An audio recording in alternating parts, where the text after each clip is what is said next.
اب اس کو آپ کو وضو اور غسل کے قابل بنانا ہے تو کیا کریں؟ تو پھر اس کے لیے مزید اس میں پانی ڈالیں جو غیر مستعمل ہو، پاک پانی ہو۔ پاک تو یہ بھی ہے، مستعمل نہ ہو، اس میں بے وضو ہاتھ نہ ڈالا ہوا ہو، وہ ڈالیں اور یہ بالٹی پوری بھر جائے اور پانی تھوڑا سا چھلکنے لگ جائے تو اب یہ پانی غیر مستعمل ہو جائے گا۔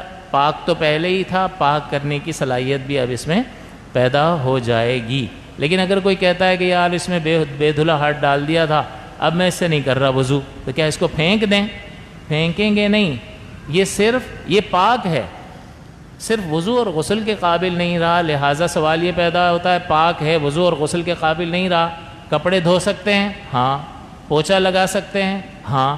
نجاست حقیقیہ کو دور کر سکتے ہیں، تو ہر نظر آنے والی نجاست کو دور کرنے کا فائدہ دے گا، لیکن وضو اور غسل کے قابل نہیں رہا۔ اگر وضو غسل کے قابل بنانا ہے تو آپ کو مزید اس میں پانی ڈالنا ہوگا۔ اوپر آپ نے ٹنکی لگی ہوئی ہے، اس میں بے وضو ہاتھ پلمبر نے ڈال دیا، اس کا وضو نہیں تھا، مائع مستعمل ہو گیا۔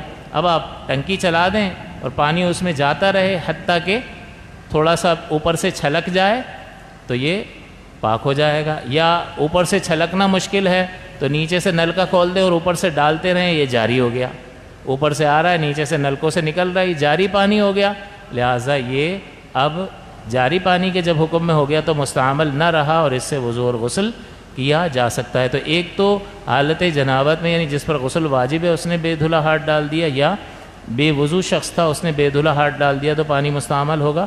دوسرا ہوتا ہے ثواب کی نیت سے پانی کو استعمال کرنے سے بھی وہ مستعمل ہو جاتا ہے، کہ آپ کھانا کھانے کے لیے ہاتھ دھونے گئے تو سنت ادا کرنے کی نیت سے گئے نا، کہ بھئی سنت ہے لہٰذا میں ثواب کما لوں ہاتھ دھو کر، تو اب یہ جو ہاتھ دھوئیں گے اگرچہ آپ باوضو بھی ہوں پھر بھی یہ پانی مستعمل ہو جائے گا۔ لیکن آپ باوضو تھے، آپ کے جسم پر نجاست حکمیہ نہیں تھی، آپ کا وضو تھا، آپ نے کہیں ہاتھ رکھا، مٹی لگ گئی۔